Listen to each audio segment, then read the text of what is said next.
Students चलिए देखिए, एक बहुत ही इंटरेस्टिंग छोटा सा क्वेश्चन और ऐड कर रहे हैं। आपके M1 में एक टेबल आपको बनाना है, जैसा कि स्क्रीन पे दिख रहा है। ये टेबल बनाने के बाद इसमें लिखा गया है आपको अब कैलकुलेशन करना है कि इस बच्चे के टोटल मार्क्स कितने हैं। और एक्सेल में तो फॉर्मूला लगाना आपने बड़े आराम से सीखा है। वर्ड में कैसे फॉर्मूला लगाएंगे, क्योंकि आप देख रहे होंगे कि ये टोटल लिख दिए गए हैं, लेकिन ये नॉर्मल लिखे नहीं गए, ये कैलकुलेट किए गए, कैलकुलेट यूजिंग फॉर्मूला। और आपको some of the marks in physics and marks in chemistry भी बताने हैं, इनको भी ऐड करना है ऐसे भी। तो इसके लिए ये टेबल बनाने का मेन मोटिव नहीं है, टेबल तो आप सब बना ही लेंगे। मैं इसको ऐसे करके दिखा देता हूँ कि हमारे पास एक नया पेज है और टेबल टूल्स पे गए, इंसर्ट टेबल कर दिया। जितने रो कॉलम्स चाहिए आपको वो आप अपने हिसाब से इसको बना लीजिएगा, ये तो बड़े आराम से बन जाएगा। ठीक, मर्ज वगैरह करना तो टेबल बनाने में टाइम नहीं लगेगा। मेन चीज है कि आपको ये फॉर्मूले कैसे लगाते हैं वो जानना बहुत जरूरी है। तो यहाँ पर अगर मान लीजिए कि मैंने यहाँ पर बच्चे का नाम डाल देता हूँ, या फिर यहाँ पे लिख दिया मैंने मैथ्स के नंबर। ठीक, तो यहाँ पर अलग अलग मैथ्स के नंबर हैं बच्चों के इस तरीके से। अब मुझे यहाँ पर जोड़ना है, तो याद रखिएगा ये बिल्कुल वैसे ही काम करता है जैसा आपका माइक्रोसॉफ्ट एक्सेल होता है। बस इसके रो कॉलम्स आपको इमेजिन करने पड़ते हैं कि ये वाला कॉलम हमारा ए है, ये बी है, ये सी, ये डी और ये ई। ये 1 है, ये 2 है, ये 3 है, ये 4 और एक 5। एक्सेल में दिखते हैं, इसमें दिखते नहीं है। बाकी तो वैसे ही रहेगा। कर्सर को यहाँ रखिए और यहाँ रखने के बाद फॉर्मूला आपको लिखना है, लेकिन फॉर्मूला कैसे लिखेंगे उसके लिए देखिए टेबल टूल्स में ही जाइए, यहाँ पे दिया रहता है फॉर्मूला। F2 बटन है शॉर्टकट की। तो जैसे ही F2 बटन दबाएंगे तो आपका कर्सर जो है वो यहाँ पर आपने जो भी क्लिक किया है वो देखिए यहाँ पर आपका कर्सर ऑटोमेटिकली दिखाएगा कि आपको फॉर्मूला क्या लिखना है। तो आप लोग फॉर्मूला लिख भी सकते हैं और चाहे तो यहाँ से ले भी सकते हैं, देखिए यहाँ पे भी दिया हुआ है। और वैसे ही फॉर्मूला लिख दीजिए, कहाँ से शुरू करना है हमें। मैंने 1 गलत लगे लिख दिया है, ऊपर तो 1 में कुछ था ही नहीं, तो मैं ये 1 हटा देता हूँ। ये यहाँ से शुरू है, 1 2 3 4 5 यहाँ तक है ना।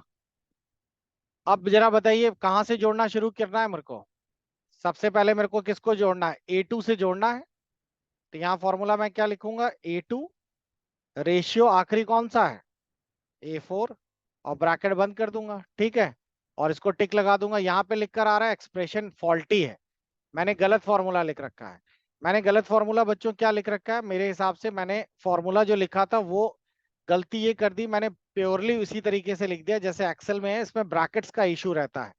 आप सम लिखिएगा और सम लिखने के बाद यूं माउस ऐसे ड्रैग कर दीजिएगा, तो अपने आप उसने देखिए इस बार ब्रैकेट कौन से लगाए हैं। ब्रैकेट इस बार उसने यहां से नॉर्मल ना लगा के ये लार्जर और ग्रेटर देन वाले लगाए हैं। और देखिए जब मैंने यहाँ लिखकर एंटर मारा तो आपका टोटल आ गया ना। तो एक तरीका तो, और इस तरीके से हम लोग यहाँ पर भी कर सकते हैं। मेरे को क्या लिखना है, इक्वल टू सम, और माउस यहाँ से यहाँ तक ऐसे ड्रैग कर दें और बस एंटर मार दें तो देखिए आंसर आ गया। आगे सभी को समझ में। और इसके ऊपर माउस लेके जा रहे हैं तो देखिए कमेंट बॉक्स में इसका फॉर्मूला भी दिखाई दे रहा है कि आपने ये लगाए। तो आप लोग इस तरीके से यहाँ पे कई फॉर्मूला लगा सकते हैं। बस आपको F2 या इक्वल टू दबाइए, यहाँ से शुरू हो जाएगा, राउंड लगाना है, पावर लगाना है, क्या लगाना है। तो आपका जो मेन क्वेश्चन था वो यही वाला है, इसको बना लीजिए। और बनाने के बाद आपको टोटल कॉलम्स जोड़ने हैं, तो यहाँ से यहाँ तक जोड़ लीजिएगा, यहाँ से यहाँ तक। ठीक, इसको भी जोड़ लीजिएगा और इन दोनों को जोड़कर यहाँ पे लगा दीजिएगा। आपको रो कॉलम्स गिनने में दिक्कत आ रही है तो कोई दिक्कत नहीं है। आप जब कर्सर यहाँ रखते हैं वो जहां पे भी क्लिक कर देते हैं, इक्वल टू लिखकर जैसे ही मैं यहाँ क्लिक करता हूँ तो वो देखिए अपने आप लिख देता है कि ये V2 है और ये C1 है। ठीक, और यहाँ से यहाँ तक ऐसे ड्रैग करते हैं तो वो अपने आप बता देता है A1 से D1 है। तो माउस की मदद से करिएगा तो ये क्वेश्चन बड़े आराम से आप लोग कर लेंगे। बाकी नया रो डालना, टेबल को असेंडिंग ऑर्डर में लगाना, फॉर्मूला लगाना, ये सब आसान है।